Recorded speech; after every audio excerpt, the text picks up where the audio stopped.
High, তোমাদের সবাইকে thank you so much আমার এই নতুন কাজে এত এত ভালোবাসা দেওয়ার জন্য।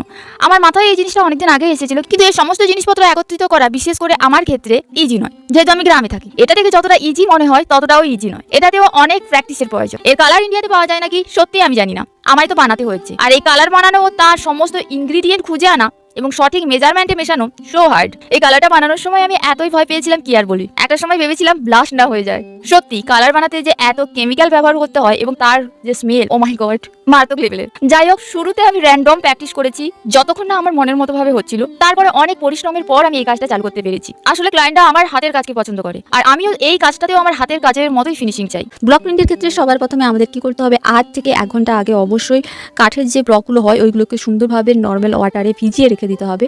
এরপরে সুন্দরভাবে কালারকে বের করে একটা জায়গাতে যেভাবে ব্লক প্রিন্ট করা হয় একের পর এক সেইভাবে করতে থাকবো। ব্লক প্রিন্ট নিয়ে তোমাদের অনেক প্রশ্ন, তার অনেক উত্তর আমি আগের ভিডিওতে দিয়েছি, যেটা আমার এফবি পেজে গেলে পিন পোস্টেই দেখতে পেয়ে যাবে। ব্লক প্রিন্টের ক্ষেত্রে একটা কমন প্রশ্ন ছিল তোমাদের, দিদি এই ব্লকগুলো কোথায় পাওয়া যায়, এগুলো কি তুমি বাড়িতে বানিয়েছো? সবকিছু অফলাইনে কেনা, তাই আমি লিঙ্ক বা কোনো কিছু শেয়ার করতে পারছি না বা পারবো না। যেমন অনেকে তোমরা তুলির লিঙ্ক চেয়েছো, মিডিয়াম 1 কিংবা 2 এর লিঙ্কও চেয়েছো। সরি, আমি কোনো লিঙ্কই তোমাদের দিতে পারবো না, তার কারণ এগুলো সবই দোকানে গিয়ে কেনা। এরপর আসছে ব্লক প্রিন্টের এই ব্লকগুলো নিয়ে আমি পার্সোনালভাবে আমার ওই ভিডিওতে বলেছিলাম কোনো জন যদি এই ধরনের ব্লক প্রোভাইড করে থাকেন কিংবা সেল করে থাকেন আমার সাথে কন্ট্যাক্ট করতে। তার কারণ আমি আগের যে অ্যাড্রেস থেকে নিয়েছিলাম আমি সেই অ্যাড্রেসটা হারিয়ে ফেলেছি, আর ওনাকে আমি বহুত কষ্ট করে খুঁজেছিলাম বলতে পারো, আর আমার ক্ষেত্রে সম্ভব নয় ওনাকে আবার খুঁজে পাওয়া। তাই আমি নিজেও চাই কোনো জন যদি এই ধরনের কাজ করে আমার সাথে যেন যোগাযোগ করে।